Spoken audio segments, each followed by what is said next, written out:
عربی فلفل، ہندی کوبل سپاری، عربی نیلوفر، ہندی نیلوپھل، نیلوفر، عربی نیلج، ہندی نیل، عربی موز، ہندی موشا، کیلا عربی نار، جیل ہندی ناریل وغیرہ وغیرہ کے علاوہ اور بہت سی اشیاء ہیں جو عرب میں لائی جاتی تھی اور انہیں ہندی مشابہ مجرب الفاظ میں جانا جاتا تھا۔ یہ چیزیں تو خیر ہندوستان سے عرب جاتی تھی، مگر ان کے بدلے اہل عرب سے اہل ہند شراب اور گھوڑے لیتے تھے۔ ہندوستان میں عربی شراب اور عربی نسل گھوڑوں کی بہت مانگ تھی۔ کھجوریں بھی دیویل کی درگاہ پر لائی جاتی تھیں اور وہاں سے ہندوستان کے دور دراز کے علاقوں تک پہنچ جاتی تھیں۔ اس تجارت کی وجہ سے ہندوستان کے ظاہری علاقوں میں باقاعدہ عرب آبادیاں قائم ہو گئی تھی، جن سے یہاں کی صنعت میں نمایاں تبدیلیاں وقوع پذیر ہوئیں، جن میں تلوار سازی، اسلحہ سازی، جہاز رانی اور جہاز سازی نمایاں ہیں۔ پہلے پہل لوہا عرب میں دریافت ہوا تھا، اس لیے عرب میں بہترین قسم کی تلواریں بنائی جاتی تھیں، جو پہلے تو اہل ہند عرب سے منگواتے تھے، مگر بعد میں عربوں سے یہ ہنر سیکھ لیا۔ عرب جہاز بنانے میں بھی بہت مہارت رکھتے تھے اور ہندوستان سے زیادہ تر تجارت بحری راستے ہی سے کی جاتی تھی۔ اس لیے عرب سے روانہ ہونے والے بحری قافلے جب ہندوستان پہنچتے تھے تو جہازوں کو سمندری جوار گھاٹا اور گہرے سمندر میں بھارے پانی کے تھپیڑوں کی وجہ سے مرمت کی ضرورت ہوتی تھی، جس کے لیے مقامی لوگوں کی مدد بھی لی جاتی تھی۔ اسی طرح مقامی طور پر بھی جہاز سازی کی صنعت قائم ہو گئی تھی۔ تجارت کی غرض سے آنے والے تاجر و سوداگر عرب میں گوشت بطور غذا استعمال کرتے تھے اور ہندوستان میں گوشت نہیں کھایا جاتا تھا، بلکہ مذہبی طور پر ممانعت تھی۔ اس لیے جو عرب بستیاں ساحلی علاقوں میں قائم ہو گئی وہ ان عرب تاجروں کی غذائی ضرورتوں کو پورا کرتی تھی۔ ان سہولیات کی بنا پر یہ حضرت آدم علیہ السلام کے واقعے کی وجہ سے اہل عرب کا یہ دعویٰ حق بجانب تھا کہ ہندوستان سے ان کا تعلق صرف چند برس کا نہیں بلکہ پیدائش کے شروع سے یہ ملک ان کا آبائی وطن ہے۔ بعض روایات کے مطابق ہندوستان کا نام بھی عربوں کا تحفہ ہے۔ عرب فصاحت و بلاغت کے اعتبار سے دیگر اقوام کو اپنا ہم پایا اور ہم پلہ نہیں مانتے تھے۔ انسائکلوپیڈیا برٹانیکا کی اول ایڈیشن کی جلد 2 کے عنوان عرب کی وجہ تسمیہ یہی بتائی گئی ہے۔ عربوں کو اپنے قد کاٹ اور وجاہت پر بھی بڑا غرور تھا۔ برِ صغیر کے اصل باشندے کالے اور کوتاہ قد تھے، اسی لیے عرب انہیں ہند کہا کرتے تھے، جس کے معنی غالباً کالے یا گونگے کے لیتے تھے، اور اسی طرح پورے ملک کو ہند کہنے لگے اور آخر میں یہی نام پوری دنیا میں مختلف صورتوں میں پھیل گیا۔ اسی طرح خیبر سے آنے والی آریہ قوم نے اس کا نام ہندوستان رکھا، جو فارسی تلفظ میں ہندوستان ہو گیا۔ حیرت انگیز بات یہ کہ ہند کا لفظ عربوں میں وہی مقام رکھتا جو فارسی میں لیلا کا ہے۔ شاید یہی وجہ ہے کہ عرب اپنی عورتوں کا نام ہند یا ہندہ رکھتے تھے۔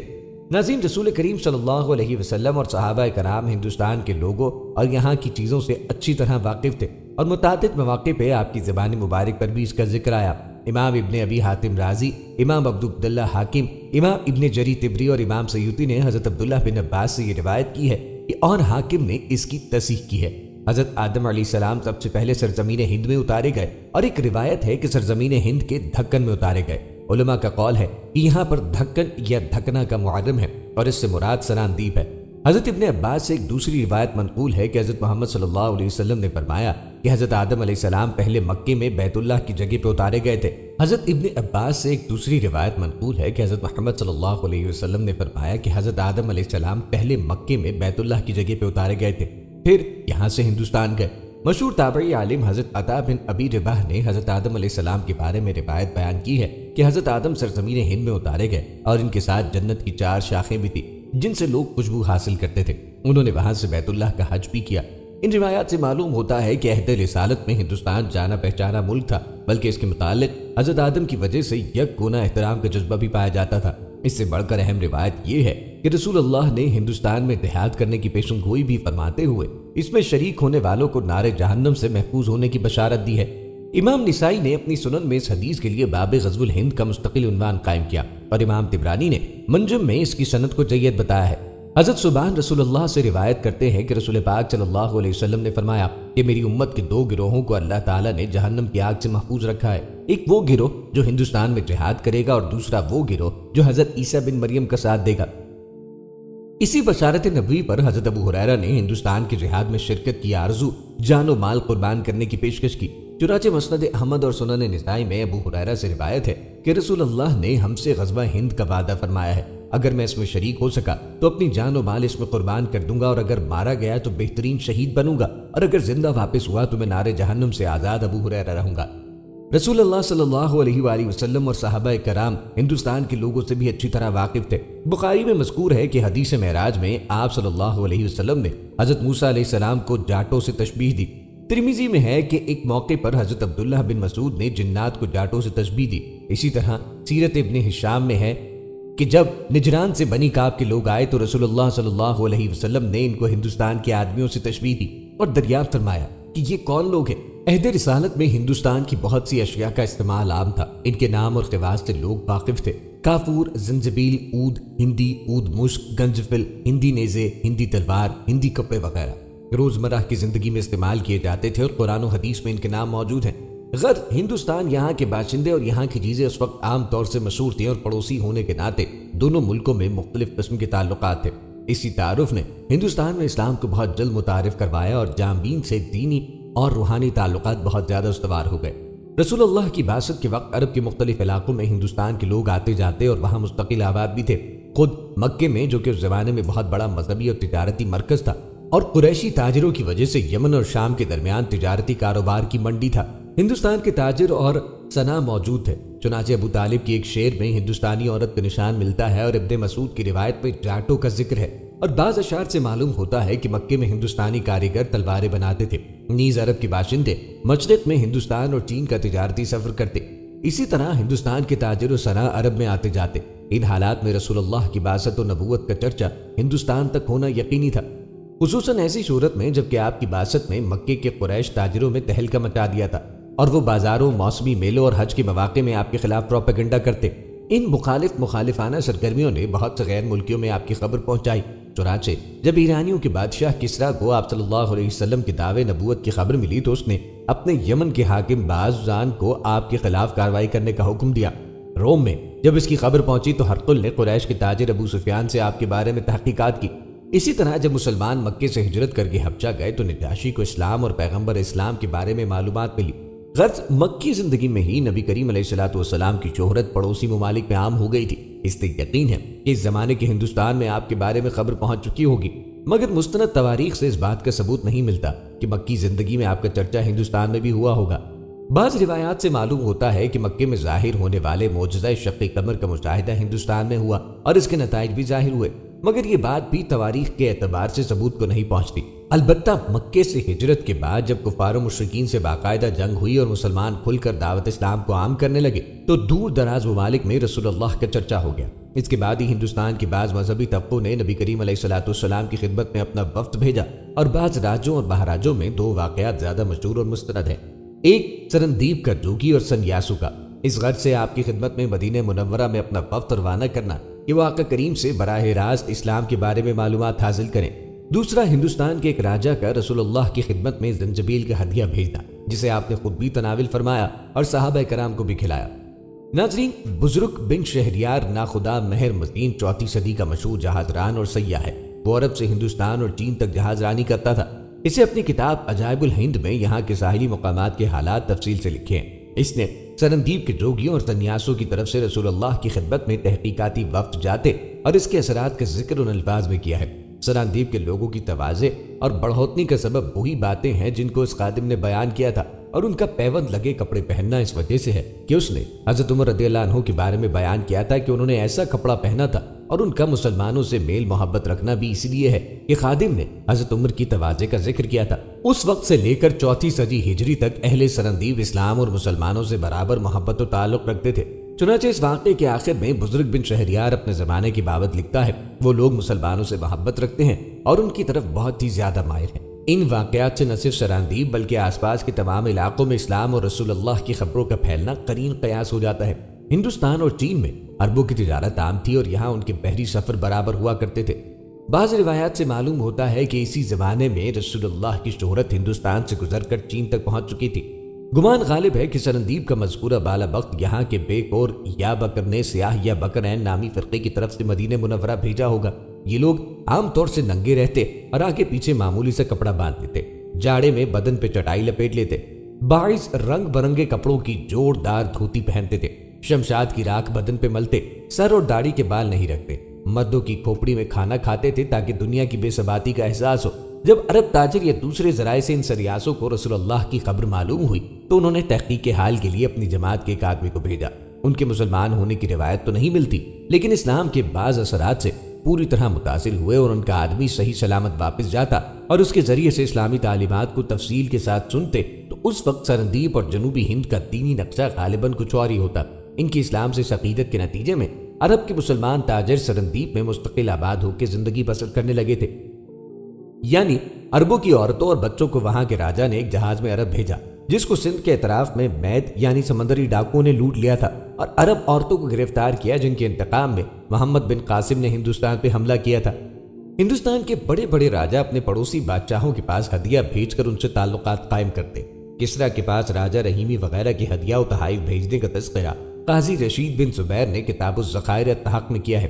ہجرت کے بعد رسول اللہ کی شہرت اور آپ سے واقفیت عرب کے اطراف و جوانب میں ہوئی تو ہندوستان کے مذہبی طبقے کی طرح یہاں کے حکمران طبقے نے بھی ہدیہ اور تحفہ بھیج کر آپ سے عقیدت و محبت کا اظہار کیا اور آپ سے تعلقات پیدا کرنے کی صورت نکالی۔ چنانچہ مشہور محدث امام عبداللہ حاکم نے مستدرک میں حضرت ابو سعید خدری سے روایت کی ہے، ہندوستان کے راجا نے رسول اللہ کی خدمت میں زنجبیل یعنی سونٹ کا ایک گڑھا بھیجا۔ آپ نے صحابہ کو اس کا ایک ایک ٹکڑا کھلایا اور مجھے بھی اس کا ایک ٹکڑا کھلایا۔ خود رسول اللہ نے بھی اس میں سے تناول فرمایا۔ چنانچہ اس روایت کے آخر میں امام حاکم نے لکھا ہے کہ میں نے اس کتاب کے شروع سے لے کر یہاں تک اس حدیث کے سوا علی بن زید بن جدان سے ایک حرف بھی روایت نہیں کیا، اور اس حدیث کے علاوہ کوئی حدیث رسول اللہ کے زنجبیل تناول فرمانے کے سلسلے میں مجھے یاد نہیں، اس لیے اس کو بیان کیا ہے۔ تاریخی اعتبار سے روایت معتبر ہے کہ اس سے ثابت ہوتا ہے کہ ہندوستان کے کسی راجا نے رسول اللہ کی خدمت اقدس میں زنجبیل کا ہدیہ روانہ کیا۔ ظاہر ہے کہ یہ ہدیہ راجا کی کسی خاص قاصد کے ذریعے بھیجا گیا ہوگا جس نے مدینہ منورہ جا کر خدمت نبوی میں پیش کیا۔ راجا کی طرف سے محبت عقیدت کا پیغام پہنچا اور اس کے جواب میں اس کے قاصد کے ساتھ نیک سلوک فرمایا گیا ہوگا، جیسا کہ عام دستور ہے۔ غالباً ہجرت کے بعد خدمت نبوی میں ہندوستان کے راجا کا یہ ہدیہ پہنچا ہوگا جب آپ کی بعثت اور اسلام کی شہرت عام ہو چکی تھی اور بعض پڑوس کے ممالک میں آپ کا چرچا ہو چکا تھا۔ باقی رہا سوال یہ کہ یہ ہدیہ کس راجا نے بھیجا تھا اور وہ کس علاقے کا حکمران تھا، تو اس کا تعین نہیں ہو سکا۔ ایک روایت یہ نقل کی گئی کہ رسول اللہ نے اس کے پاس حذیفہ، اسامہ اور صہیب رضی اللہ عنہ کو اسلام کا دعوت نامہ دے کے بھیجا اور اس نے اسلام کی دعوت بھی قبول کر لی تھی۔ پہلی صدی ہجری کے خاتمے تک صحابہ کرام کے وجود سے دنیا خالی ہو گئی تھی، جس پر تاریخ شاہد ہے۔ اس کے باوجود بعد میں چند ایسے افراد پیدا ہوئے جنہوں نے اپنے اپنے دور میں رسول اللہ کے صحابی ہونے کا دعویٰ کیا ہے۔ اس قسم کے دو شخص ہندوستان میں بھی گزرے ہیں، ایک سرباتک کا راجہ قنوج اور دوسرے بابر رتن ہندی۔ ان دونوں نے اپنے زمانوں میں صحابی رسول ہونے کا دعویٰ کیا اور آپ سے ملاقات کے واقعات بھی بیان کیے، بلکہ رتن ہندی کی کچھ بیان کردہ روایات بھی ہیں جن کا مجموعہ رتیان کے نام سے ایک زمانے میں صوفیہ کے طبقے میں مقبول تھا۔ ابن حجر نے سرباتک کے دعویٰ صحابیت کا شد و مد سے رد کیا۔ پہلے ابو موسیٰ کے حوالے سے اسحاق بن ابراہیم توسی کی زبانی نقل کیا ہے کہ میں نے ہندوستان کے راجہ سرباتک کو قنوج نامی شہر میں دیکھا۔ میں نے اسے دریافت کیا کہ اس وقت تمہاری عمر کیا ہے؟ اس نے بتایا میری عمر 750 سال کی ہے۔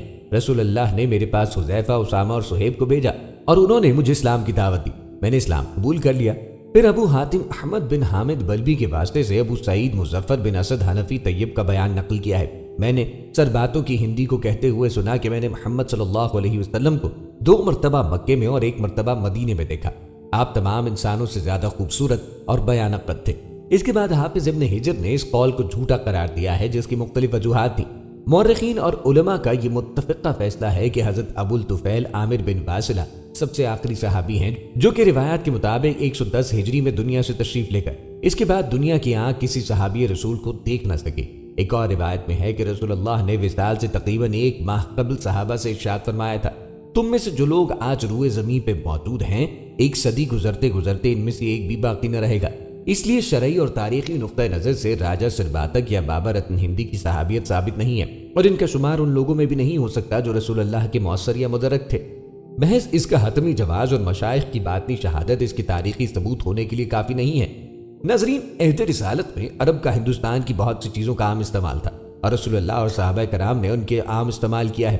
خوشبو میں مشک، عود اور کافور، مسالوں میں فلفل، مرچ، کرنفل، لونگ اور زنجبیل، ادرک، سونٹ، کپڑوں میں ہندوستان اور سندھ کے بنے ہوئے ہر قسم کے کپڑے اور چادریں، جنگ میں ہندی تلواریں، نیزے، دواؤں میں کسف ہندی، لکڑیوں میں ساگوان، یہ سب روزمرہ کے استعمال کی چیزیں تھیں۔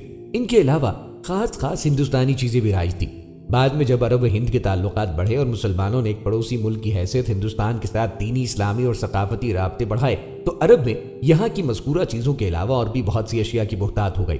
زمانہ قدیم سے لے کر بولی جانے والی زبانوں میں کئی ایک ایسے الفاظ بھی ہیں جو ہفت اقلیمی ہیں اور معمولی فرق کے ساتھ دنیا کی تقریباً ہر زندہ زبان میں استعمال ہوتے ہیں۔ ان الفاظ کے بارے میں علماء لسانیت کا یہ دعویٰ نہیں کہ ابتدا میں وہ کسی ایک زبان کے الفاظ تھے اور بعد میں دوسری زبانوں نے ان کو لے لیا، بلکہ وہ اسے عالمگیر کہتے ہیں جو ہر زبان میں لب و لہجے کے فرق اور مقامی اثر کے ساتھ اسی زبان کے بن کر استعمال کیے جاتے ہیں۔ اس کی بہترین مثال عربی کے لفظ قسط کی ہے، جو خود عرب میں مختلف لب و لہجے میں استعمال ہوتا ہے۔ قصد بھی کہلاتا ہے۔ اس کو ہندی میں کٹکوت اور کٹ کہتے ہیں۔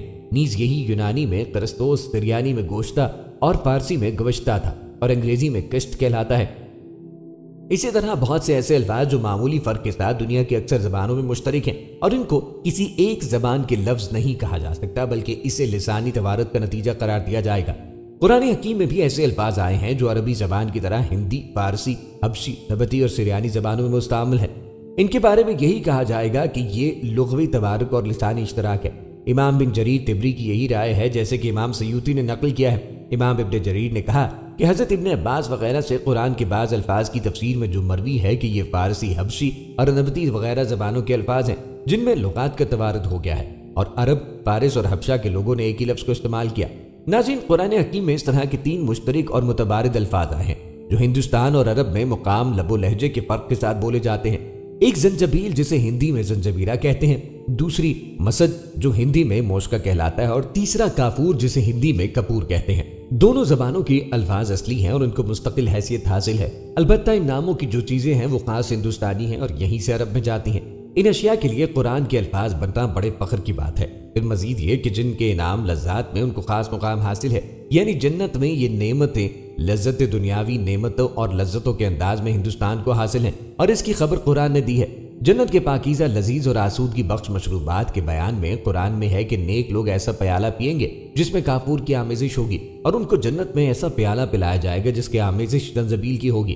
ناظرین، رسول اللہ کی احادیث میں ہندوستان اور ہندوستانی اشیاء اور ہندوستانی باشندوں کے تذکرے مختلف انداز میں پائے جاتے ہیں اور زبان رسالت پر اور ان کے اسماء و الفاظ آئے ہیں۔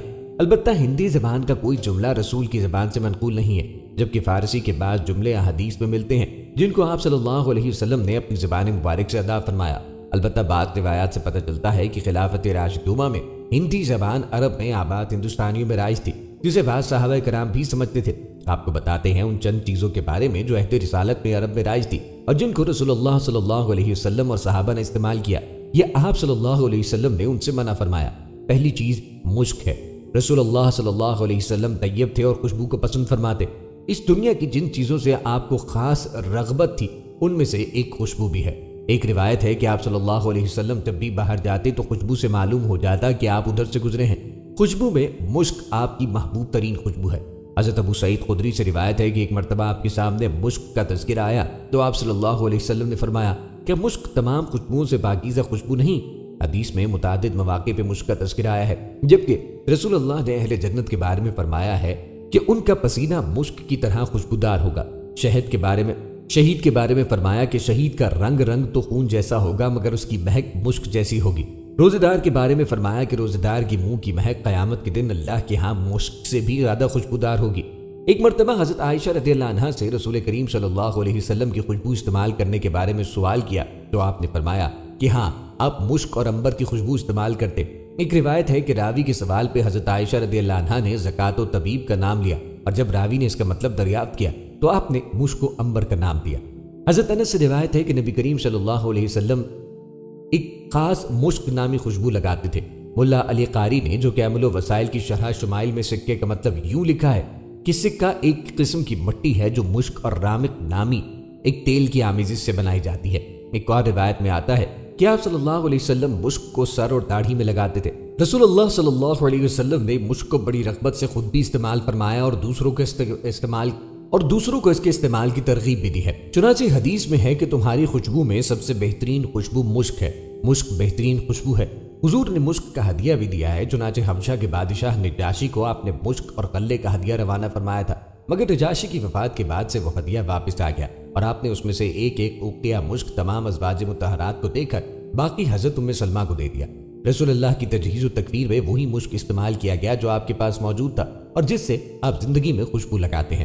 حضرت علی کے پاس مشک تھا، آپ نے اسی سے خوشبو لگانے کی وصیت فرمائی تھی، مگر نجاشی کی وفات کے بعد سے وہ ہدیہ واپس آ گیا اور آپ نے اس میں سے ایک اوقیہ مشک تمام ازواج مطہرات کو دے کر باقی حضرت ام سلمہ رضی اللہ عنہا کو دے دیا۔ رسول اللہ کی تجہیز و تکفیر میں وہی مشک استعمال کیا گیا جو آپ کے پاس موجود تھا اور جس سے آپ زندگی میں خوشبو لگاتے رہے۔ حضرت علی رضی اللہ عنہ کے پاس مشک تھا، آپ نے اسی سے خوشبو لگانے کی وصیت فرمائی تھی، حضرت علی کا بیان ہے کہ یہ رسول اللہ کے استعمال سے بچی ہوئی خوشبو تھی۔ عام طور سے صحابہ کرام بھی مشک کا استعمال کرتے تھے۔ مشہور تابعی حضرت زباد بن مذہب مشک کے استعمال میں توقف تھا، تو ان سے لوگوں نے کہا رسول اللہ کے صحابی مشک کی خوشبو استعمال کرتے تھے۔ حضور کی مشک استعمال کرنے کی وجہ سے وہ مسلمانوں کے نزدیک مرغوب ترین خوشبو بن گئی اور وہ اسے سنت سمجھ کے استعمال کرنے لگے۔ چنانچہ ایک مرتبہ ایک عالم نے نافع مشک کے بارے میں سنا کہ وہ خون ہوتا ہے، تو کہا اگر رسول اللہ نے مشک استعمال نہ فرمایا ہوتا تو میں اسے استعمال نہ کرتا۔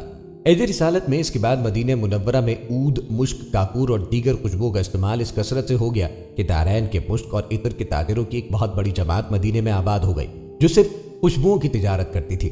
دارین ہندوستانی مشک کی خصوصی منڈی تھا، یہاں تک کہ اس کی نسبت سے مشک کو سخت داری کہتے تھے۔ مدینے میں 63 ہجری میں مجرب بن عقبہ مری نے شام سے مدینے میں چڑھائی کی اور مدینے کے مشرق میں اترا تو اہل مدینہ کے ساتھ دارین کے 400 مشک فروش اور اتار بھی شامی فوجی کے مقابلے کے لیے نکل آئے۔ تمام اہل مدینہ مقابلے کے لیے نکالے گئے، حتیٰ کہ بحرین کے شہر دارین کے 470 فروش بھی مقابلے پہ لائے گئے۔ انہوں نے پہلے کہا کہ ہمیں جنگ سے کیا نسبت، ہم تو تاجر ہیں مگر مجبور ہیں۔ ان کو بھی نکالا گیا۔ اہل مدینہ نے ان کا جھنڈا الگ بنایا تھا۔ یہ لوگ پہلے ہی حملے میں نہ ٹک سکے اور میدان سے چلتے بنے، مگر انہوں نے بڑی چالاکی سے اپنا جھنڈا میدان میں نصب کر دیا اور چاروں طرف سے پتھروں سے روک دیا تھا، اور اس کے بعد وہ اپنی جگہ لہراتا رہا جس سے شامی فوج مارے گئے۔ آخر میں مضرب بن عقبہ نے پوچھا یہ جھنڈا کس جماعت کا ہے؟ لوگوں نے بتایا یہ دارین کے اتاروں کا ہے۔ اس نے کہا کہ مجھے ان اتاروں سے کیا تعلق ہے؟ عقبہ نے بعد میں اتاروں کی شکایت یزید کے پاس لکھی تو اس نے بحرین کے حاکم کو ان کے بارے میں لکھا کہ جس نے اہل دارین پہ 4 لاکھ درہم جرمانہ کیا وہ جنتی خوشبو ہے۔ رسول اللہ نے اہل جنت کے اوصاف میں عود کو فرمایا۔ خود رسول اللہ کو عود اور کافور ہی ملے۔ جلی خوشبو بہت پسند تھی اور ان کو انگیٹھی میں سے سلگا کر ان کا استعمال فرماتے۔ آپ کافور بھی استعمال کرتے تھے اور بخور بھی۔ ایک مرتبہ حضرت عمر کے پاس مال غنیمت میں عود آیا، لیکن وہ بہت زیادہ نہ تھا، اس لیے آپ نے فرمایا کہ اسے مسجد میں سلگاؤ کہ عام مسلمان اس سے فائدہ اٹھا سکیں۔ اس کے بعد مسجد نبوی میں عود کی خوشبو جلانا خلفاء کی سنت بن گئی اور کئی صدیوں تک اس کا رواج رہا۔ دوستو، عرب میں قدیم زمانے سے بچوں اور عورتوں کے لیے استخاب نامی خوشبو کا خاص ہار بنایا جاتا تھا، جس میں لونگ، عود اور مشک وغیرہ کو بڑے سلیقے سے استعمال کیا جاتا تھا۔ لونگ کے دانے بھگو کر سوئی سے دھاگے میں پروئے جاتے اور عود کی لکڑی بھی گوندی جاتی۔ موتی یا کوئی پتھر وغیرہ نہیں ہوتا۔ عام طور سے اس ہار کی لمبائی گردن سے ناف تک ہوتی، چونکہ خوشبو ہونے کے بعد لونگ کے دانوں اور عود کے ٹکڑوں کی حرکت سے آواز پیدا ہوتی تھی، اس لیے اس ہار کا سخار ہوا کرتا تھا۔ حضرت ابو ہریرہ رضی اللہ عنہ سے روایت ہے کہ ایک مرتبہ رسول اللہ سفر سے لوٹے، حضرت فاطمہ کے مکان پر جا کر حضرت حسن کو دریافت فرمایا۔ جب حضرت حسن کے باہر آنے میں دیر لگی تو ہم لوگوں نے سمجھ لیا کہ حضرت فاطمہ ان کو لہلا دلہا کر سخار پہنا رہی ہیں۔ ہندوستان کی مشہور دوا جو لکڑی کی قسم سے ہے، عرب میں اس کو قسط اور کشت کہتے ہیں۔ اس کے ذریعے علاج عہد رسالت میں صرف عام تھا، بلکہ رسول اللہ نے اس خوش نصیب ہندی دوا کے استعمال کی بار بار ترغیب دی۔ صحیح بخاری میں اسی کو عنوان بنا کر مستقل باب قائم کیا گیا۔ آپ صلی اللہ علیہ وسلم نے فرمایا تم لوگ اس ہندوستانی لکڑی کو خاص طور سے استعمال کرو کیونکہ اس میں 7 بیماریوں سے شفا ہے۔ گلے کی بیماری میں اس کی ناز دی جاتی ہے اور جن کی بیماری میں پلائی جاتی ہے۔ یہی روایت صحیح مسلم میں حضرت ام قیس سے تفصیل کے ساتھ مروی ہے کہ رسول اللہ نے عورتوں کو خطاب کر کے فرمایا تم اپنی اولاد کو اس جھونک کو لگا کر کیوں ڈراتی ہو؟ تم اس ہندی لکڑی کو استعمال کرو کیونکہ اس میں 7 قسم کی بیماریوں سے شفا ہے، جس میں جن بھی ہے۔ گلے کی بیماری میں اس کی ناز دی جاتی ہے اور جن میں پلائی جاتی ہے۔